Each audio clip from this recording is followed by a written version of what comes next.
2016 model అన్న own plate Etios ఇది వచ్చేసి 520 చెప్తాను తగ్గుతాం మనకి.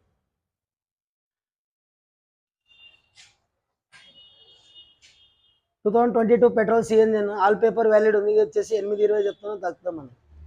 2019 మోడల్ అనేది ఇది వచ్చేసి diesel vehicle, all paper valid ఉంది, 820 చెప్తాను తగ్గుతుంది సియాజ్. 2019 మోడల్ అనేది వచ్చేసి మనకి 5 lakhs చెప్తాను తగ్గుతుంది టాటా జెస్ట్, ఇన్సూరెన్స్ లేదు, ఫిట్నెస్ ఉంది దీనికి. 2019 మోడల్ ఉన్న వీడియో ఇది వచ్చేసి 650 చెప్తాను తగ్గుతాం మనకు. 4 సిల్ టైర్లు అన్నీ ఉంది, ఎక్స్ట్రా ఫిట్టింగ్ కూడా ఎక్కువ ఉంది మీకు. సేమ్ జెడ్డీఐ టైప్ చేయించుకున్న కస్టమర్, ఎల్లో ప్లేటు కావాలంటే ఓన్ ప్లేట్ కూడా చేసి ఇస్తాం మీకు. 2022 మోడల్ అనేది ఆల్ పేపర్ వ్యాలిడ్ ఉంది, ఇది వచ్చేసి 8,20,000 చెప్తాను మనకు తగ్గుతుంది. ఫిక్స్ రేట్ అయితే కాదు, మీరు వచ్చి ట్రయల్ అయితే కొట్టుకున్న తర్వాత మన కస్టమర్ తోటి మాట్లాడదామన్నా. ఇప్పుడైతే అన్న మన దగ్గర ఆల్ వెహికల్ ఎల్లో ప్లేట్ అయితే అవైలబుల్ ఉంది, లేటెస్ట్ కూడా ఉంది. పాత స్టాక్ అయితే ఇప్పుడు ఇమీడియట్లీ అయిపోయింది మన